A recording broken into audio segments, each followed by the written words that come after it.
Mm-hmm. Would you, before we hear it, are there a couple of things you might show us that are maybe different, or I like, they're called extended techniques, I guess is the official term that you might use. But how do you create some of these sounds with it? Well, like I was saying before, sometimes with a new piece, it's like learning another language.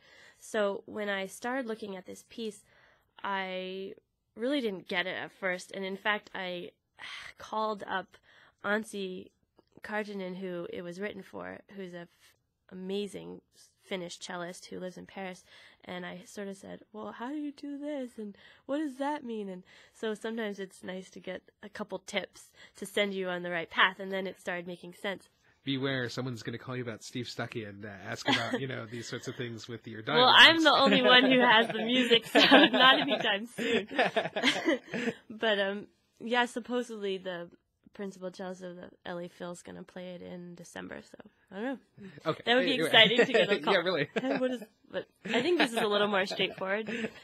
But, so with her piece, there's a page at the beginning that sort of, it's like a key, like a map key guide that says, this means this, and because sometimes there's abbreviations. For example, there's, like you heard in Steve's piece, there's Ponticello, which is that glassy, mysterious sound. So she'll write S.P.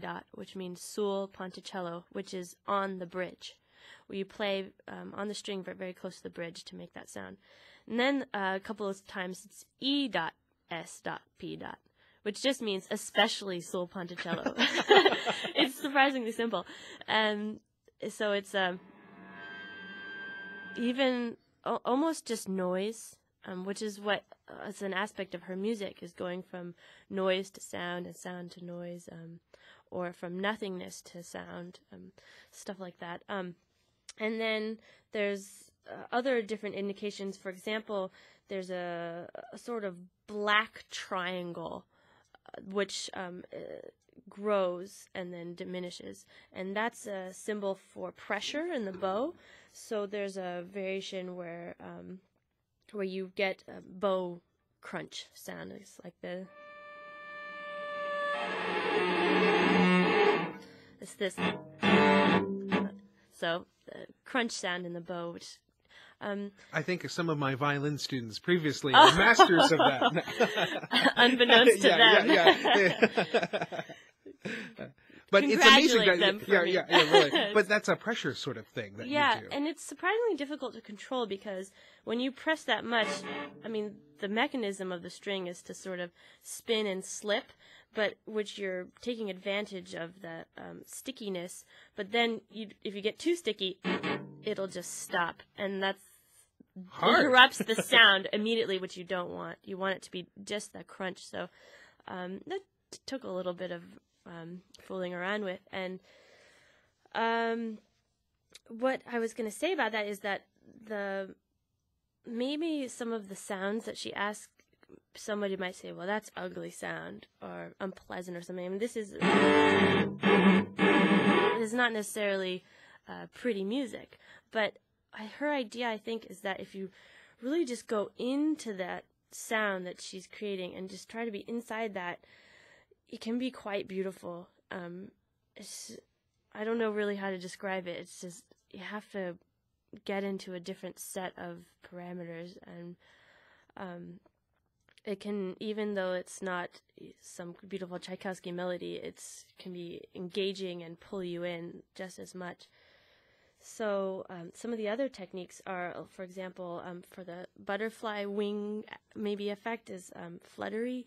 She uses left hand percussion, which is where like you're that. Just tapping the strings with your hands that you normally are playing the notes. Yeah, exactly. Oh, cool. And then there's a lot of harmonics, even harmonic trills. So the opening notes.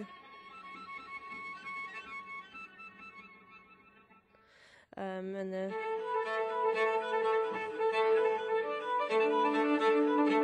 so there's a couple movements that are just really beautiful and simple, and then she goes into more sparse wild sounds, and so there's a big variety. It's very funny that butterflies have been inspirations from like Schumann, the very famous piano piece, to even that there's a beautiful saying about hurricanes can start with from butterfly wings. Effect.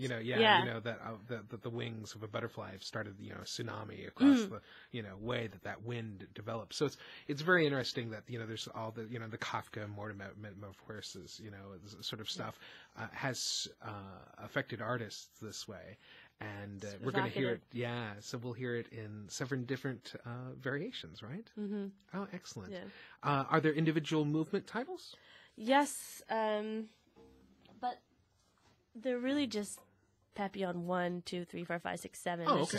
And they, the movement titles are mostly just for the performer in Italian, expressing the tempo, like... okay. Molto espressivo, energico. It's not really like monarch or I don't know the names of other butterflies. It's more like dolce, tranquillo, and stuff like that. So okay, yeah, the movements. Okay, cool.